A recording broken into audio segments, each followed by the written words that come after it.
నీవు ఎలా నన్ను కన్నావు? ఆగిన ఒక తల్లిని ఒక బిడ్డ ప్రశ్నిస్తూ ఉన్నాడు. ఏమని ప్రశ్నిస్తున్నాడు తెలుసా? అయ్యో నాకు శ్రమ. ఓ తల్లి, నన్ను ఎలా కన్నావు? నువ్వు ఎలాగ నన్ను పెంచావు? ఎలాగ నన్ను నడిపించావు? నా జీవితం ఎందుకు ఇలా మారింది? నా బ్రతుకు ఎందుకు ఇలా పాడైపోయింది? ఈ ప్రశ్న ఒక బిడ్డ ఒక తల్లిని ప్రశ్నిస్తూ ఉన్నాడు. చదవండి. వడ్డీకి నేను ఎవరికి బదులివ్వలా, ఎవరి దగ్గర నేను వడ్డీకి బదులు తీసుకోవాలా. అయినను వారందరూ కూడా నన్ను శపిస్తా ఉన్నారు. ఆలోచించాడా? ఎవరు? ఒక తల్లిని ఒక బిడ్డ ప్రశ్నిస్తూ ఉన్నారు. ఏమని ప్రశ్నిస్తున్నాడు తెలుసా? అయ్యో నాకు శ్రమ. ఓ తల్లి, నన్ను ఎందుకు ఈ శాపగ్రస్తమైన బ్రతుకు నాకు ఇచ్చావు? ఎందుకు నేను శాపగ్రస్తుడిగా మారాను? నేను ఎవరికి వడ్డీకి ఇవ్వాలా? నేను ఎవరి దగ్గర వడ్డీకి డబ్బులు తీసుకోవాలా? అయినా సరే దేశస్తులందరూ కూడా నన్ను శపిస్తూ ఉన్నారు. దేశస్తులందరూ కూడా నన్ను తునీకరిస్తూ ఉన్నారు. ఎవరు చూసినా కూడా నన్ను చాలా అసహించుకుంటూ ఉన్నారు. ఎందుకు నాకు ఈ బ్రతుకు? ఎందుకు నాకు ఈ జీవితం? ఎందుకు నాకు ఇలాంటి బ్రతుకు నువ్వు ఇచ్చావు అని చెప్పి ఒక తల్లిని ఒక కుమారుడు ఒక కుమార్తె ప్రశ్నిస్తూ ఉంది. నువ్వు ఎలా పెంచగలుగుతున్నావు మన బిడ్డని?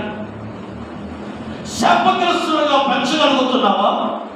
లేకపోతే నీ బిడ్డల్ని ప్రయోజకులుగా నువ్వు చేయగలుగుతున్నావు? ఈ రోజున అనేక మంది దేవుడే చూసుకుంటాడు కండి. దేవుడు చూసుకోడు. దేవుడు నీకు ఇచ్చాడు.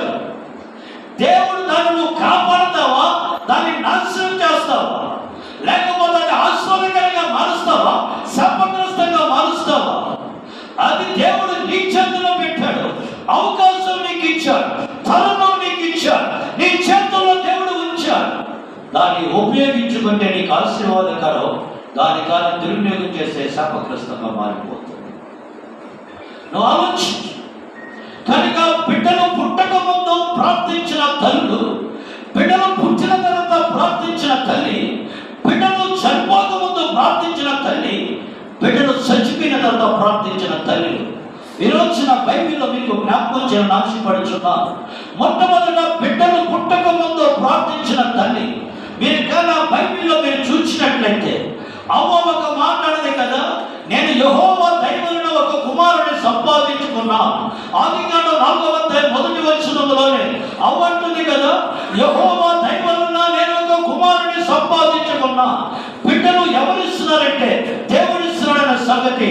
అదే రాహేలు అంటుంది కదా, నీవు కాదా నాకు బిడ్డలుగా పుట్టించకపోతే, తన భర్త అయినటువంటి యాకోబుని అడుగుతుంది, నీవు కాదా నాకు బిడ్డలు ఈకపోతే నేను చచ్చిపోతానంటుంది. యాకోబు అంటున్నాడు కదా, నేనేమన్నా దేవుడిని అనుకుంటున్నావా? నీకు బిడ్డలు ఇవ్వడానికి. బిడ్డలు ఎవరు ఇవ్వాలంటే దేవుడే నీకు సహకారణ కలిగి చేయాలి. బిడ్డలు ఎవరు ఇస్తున్నారంటే దేవుడు ఇస్తున్నాడు నీకు. అందుకే మనం చూస్తాం ఈ 128వ కీర్తనలో గర్భఫలము యెహోవా ఇచ్చే బహుమానం. అది దేవుడు మనకి ఇచ్చే గొప్ప బహుమానం. కానీ ఆ బహుమానాన్ని కొంతమంది ఉపయోగిస్తారు, కొంతమంది ఉపయోగించారు. కొంతమంది దాన్ని ప్రయోజనంగా మార్చుకుంటారు, కొంతమంది దాన్ని ఎందుకు పనికిరాని చెత్త కుప్పలో వేసేస్తూ ఉంటారు. ఈ రోజున దేవుడు నీకు ఇచ్చాడు బహుమానాన్ని. నువ్వు ఎలా పెంచుతావు అనేది నీ చేతిలో. ఈ సమయంలో 1 సమూయేలు గ్రంథం 1వ అధ్యాయం 11వ వచనాన్ని చూసుకుందాం. ఆమె పెదవులు మాత్రము కదలుచుండి ఆమె స్వరము వినబడకుండెను గనుక ఏలీ ఆమె మత్తురాలై ఉన్నదనుకొని ఎంతవరకు నీవు మత్తురాలవై ఉండువు? నీవు ద్రాక్షారసమును నీ యొద్ద నుండి తీసివేయమని చెప్పగా హన్నా అది కాదు, నా ఏలినవాడా, నేను మనోదుఃఖము గలదానై ఉన్నాను. నేను ద్రాక్షారసమునైనను మద్యమునైనను. 1 సమూయేలు గ్రంథం 1వ అధ్యాయం 11వ వచనం. నీ సేవకురాలైన నాకు కలిగి ఉన్న శ్రమను చూచి నీ సేవకురాలైన నన్ను మరువక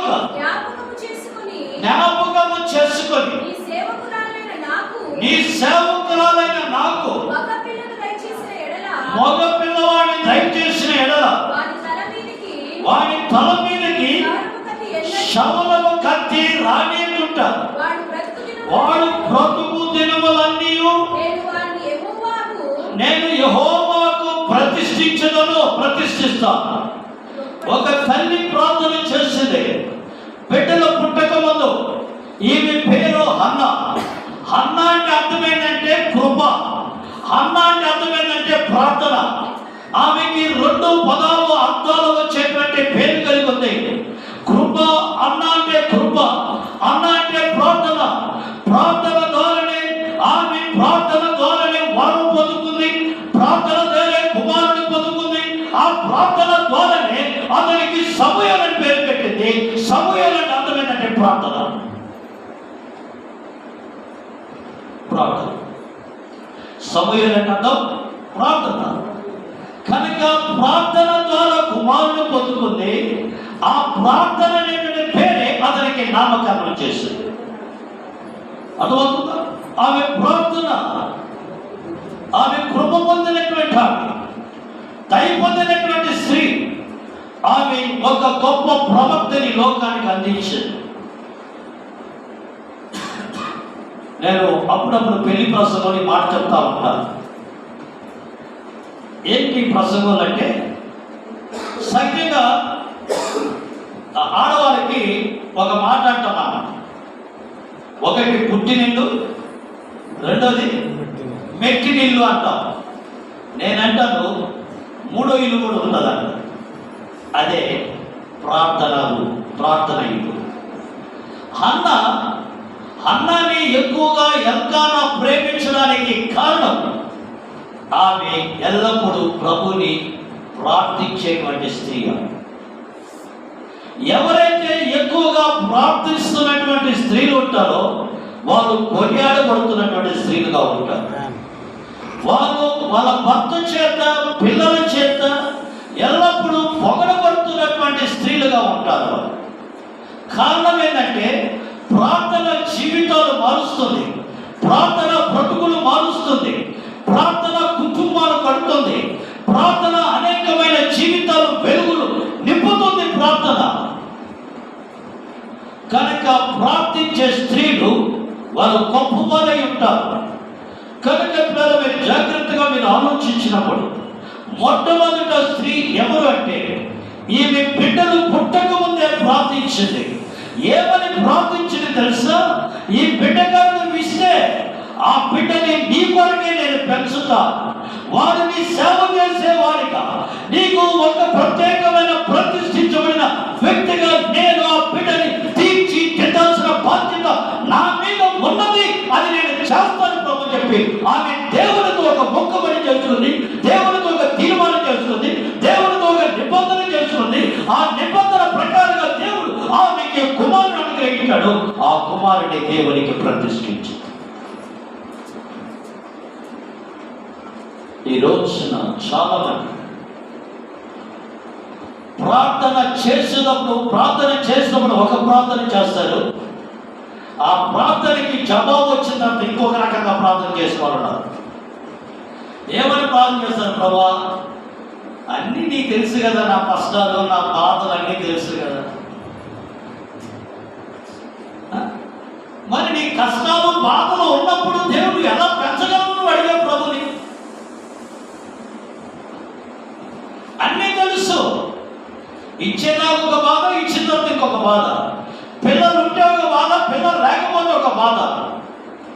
ఇవన్నీ కొన్ని రోజుల్లో మనం చూస్తూ ఉన్నాం. అందుకే న్యాయాధిపతుల గ్రంథం 2వ అధ్యాయం 10వ వచనం అంటాడు, దేవుని ఎరగని తరము ఒకటి కలదు. నీ బిడ్డలకి సరిగా బోధించకపోతే, సరిగా వాళ్ళకి నేర్పించకపోతే వాళ్ళు దేవుని ఎరగనటువంటి ప్రజలుగా మారిపోతారు. క్రైస్తవులే, దేవుని బిడ్డలే, దేవుని ఎరిగిన వాళ్ళే, చర్చికి వెళ్ళేవాళ్ళే, బైబిల్ చదివే వాళ్ళే, కానీ నీ బిడ్డలు ఎందుకు పనికిరాని నిష్ప్రయోజకులుగా మారిపోతారు. ఎందుకు?